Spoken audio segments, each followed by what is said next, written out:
move to the other side of the ball just so Coach Reb doesn't feel left out.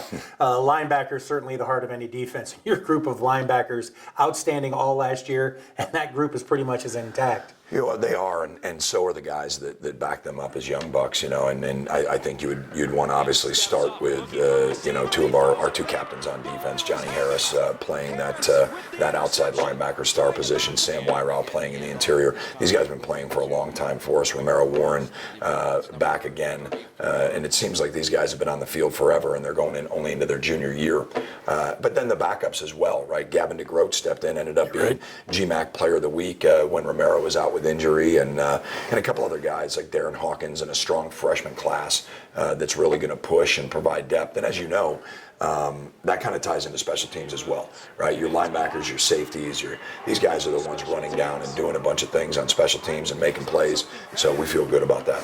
Well, let's talk a little bit about that defensive backfield and the D line. Those are some areas where you took some pretty significant hits. Yeah. But again, much like we talked about with running back and wide receiver, you've also been addressing that as well. Sure, we have, and we brought a couple guys in the spring, and one of them is a bit of a legacy, right? Marcus Stokes, who played for us and probably had one of the best pass interference calls in school history 2 years ago at the end of a game up the road with our rival. Got a PI, but prevented it from going to possibly the end zone, and pretty heads-up play by him. But his younger brother transferred in here, Christian, and we're excited about him.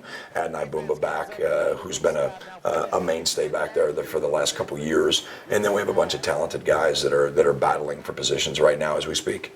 We'd also be remiss if we didn't talk special teams a little bit. Always a point of emphasis with the Oilers. Yeah, I think that's something that's important, and Morgan Lloyd, our special teams coordinator, has done a really, really good job of identifying the talent. And we brought in the mid-year Cameron Shirkey, who's a returning All-American at the Division II level.